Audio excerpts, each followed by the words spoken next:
Práticas devocionais, exercícios de sobrevivência e plenitude espiritual.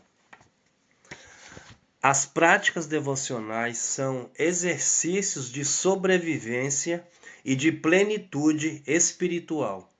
No critério de Paulo, a prática de conservar-se espiritualmente apto é muito mais importante do que o exercício corporal. E é um revigorante para tudo o que você faz. 1 Timóteo capítulo 4, versículo 8. As práticas devocionais abarcam todos os exercícios que produzem, que aperfeiçoam e sustentam a perfeita comunhão do pecador salvo e redimido por Jesus Cristo com o próprio Deus. Elas acabam com a distância que há entre Deus e o homem e levam o crente ao ponto máximo da comunhão, tornando-o amigo de Deus. 2 Crônicas, capítulo 20, versículo 7, João, capítulo 15, do 14 ao 15. Graças a essa perfeita e contínua ligação com Cristo, o cabeça da igreja, Efésios capítulo 5, versículo 23, o corpo, suprido e bem vinculado por suas juntas e ligamentos, cresce o crescimento que procede de Deus. Colossenses capítulo 2, versículo 19. As práticas devocionais demandam trabalho, demandam esforço e demandam tempo.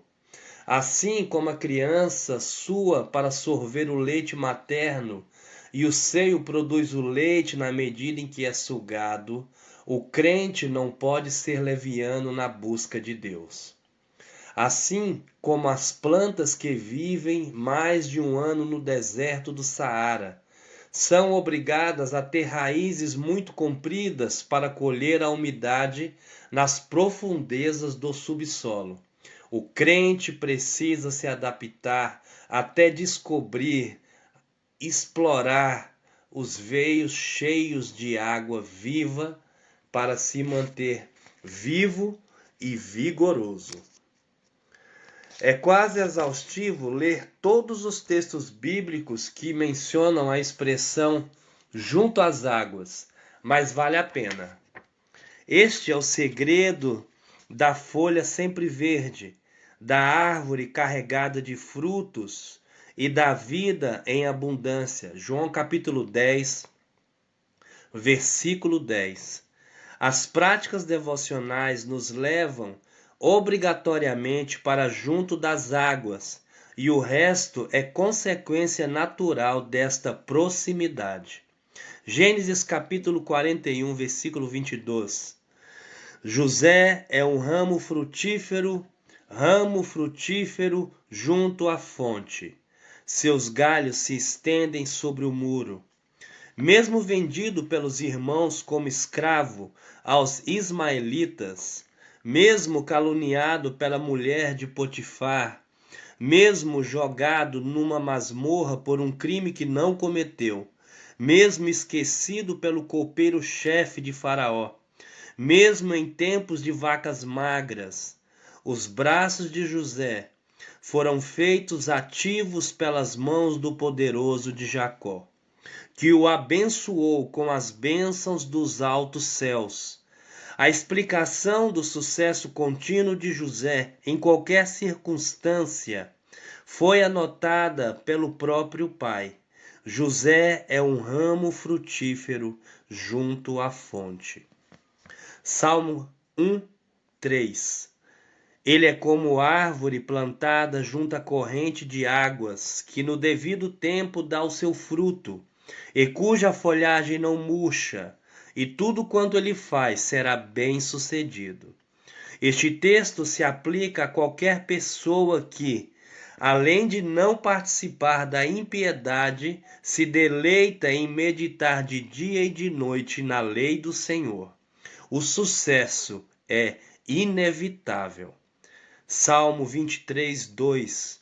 Ele me faz repousar em pastos verdejantes, leva-me para junto das águas de descanso, refrigera minha alma. O cuidado, o cuidado é do próprio Deus, do próprio pastor. Ele quer abastecer a ovelha e renovar as suas forças e o seu entusiasmo com a proximidade das águas. Isaías capítulo 43, versículo 3 ao 4. Derramarei água sobre o sedento e torrentes sobre a terra seca. Derramarei o meu espírito sobre a tua posteridade e a minha bênção sobre os teus descendentes, e brotarão. Brotarão como a erva, como o salgueiro junto às correntes das águas. A comparação com os salgueiros é oportuna, pois estes cresciam, floresciam e formavam moitas sempre perto das águas. Levítico capítulo 23, versículo 40, Salmo 137, 2, Ezequiel capítulo 17, versículo 5. Jeremias capítulo 17, do 7 ao 8. Bendito o homem que confia no Senhor e cuja esperança é o Senhor, porque ele é como árvore plantada junto às águas, que se estende as suas raízes para o ribeiro e não receia quando vem o calor, mas a sua folha fica verde. E no ano de sequidão não se perturba, nem deixa de dar fruto. Os contratempos, a adversidade e as mudanças de situação não são suficientes para interromper a produção de frutos nem para secar as folhas verdes das árvores, graças ao fato de estar plantada junto às águas. Não se deve pensar que a vizinhança das águas se destina apenas a nos alimentar e nos fazer crescer espiritualmente. O propósito de qualquer crescimento e sucesso está sempre ligado ao desempenho da glória de Deus. É da vontade soberana de Deus que usemos estas águas também para nos tornar rios de águas vivas e correr pelas regiões áridas do mundo e pelos desertos alheios. Rios de águas vivas vão jorrar do coração de quem crê em mim. João capítulo 7, versículo 38. Há duas passagens das Escrituras que devem ser lembradas a este propósito. Elas mostram até onde podem ir estes rios de água viva. De Jerusalém ao Mar Morto. Ezequiel capítulo 47, do versículo 1 ao versículo 12.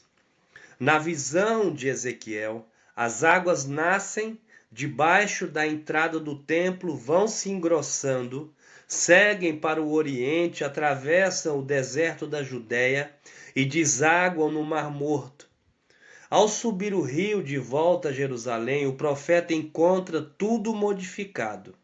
Ao longo das margens do rio haviam árvores frutíferas de todo tipo e carregadas de fruto o ano todo, além de todo tipo de animais e de peixes. Por causa deste mesmo rio que vem do templo, a água salgada do Mar Morto vira doce, e o mar se enche de peixes e de pescadores como no mar Mediterrâneo. De Jerusalém para o Mar Morto e para o mar Mediterrâneo. Naquele dia também sucederá que correrão de Jerusalém águas vivas, metade delas para o mar oriental e a outra metade até o mar ocidental. No verão e no inverno sucederá isso. Zacarias capítulo 14, versículo 8.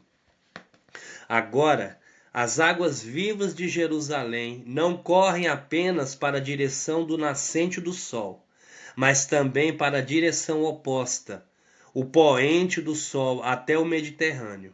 Uma vez derramadas no Mediterrâneo, que não é um mar fechado como o Mar Morto, a água viva se espalha por todos os oceanos do mundo, ligados entre si, cumprindo assim o propósito missionário de Deus. Avivamento sem práticas devocionais não existe. Torna-se evento e não movimento. Fica só na euforia, na excitação, na festa, na busca de sinais e prodígios, na superficialidade, cedo há de dissipar-se, não se mantém, não sobrevive ao tempo, não tem como sustentar-se, passado o impacto inicial. Nem sempre produz santidade de vida, nem sempre mexe com o caráter do crente, nem sempre elimina certos defeitos de comportamento, nem sempre provoca renúncias corajosas e definitivas. A maior glória de um avivamento é levar os crentes às práticas devocionais.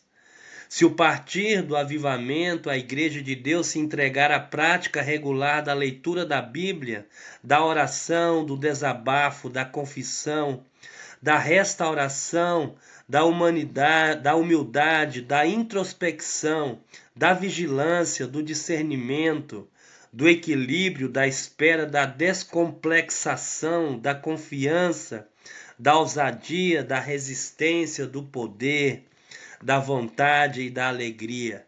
Então a vida abundante de que falou Jesus Cristo, em João capítulo 10, versículo 10, será uma deliciosa e continuada realidade.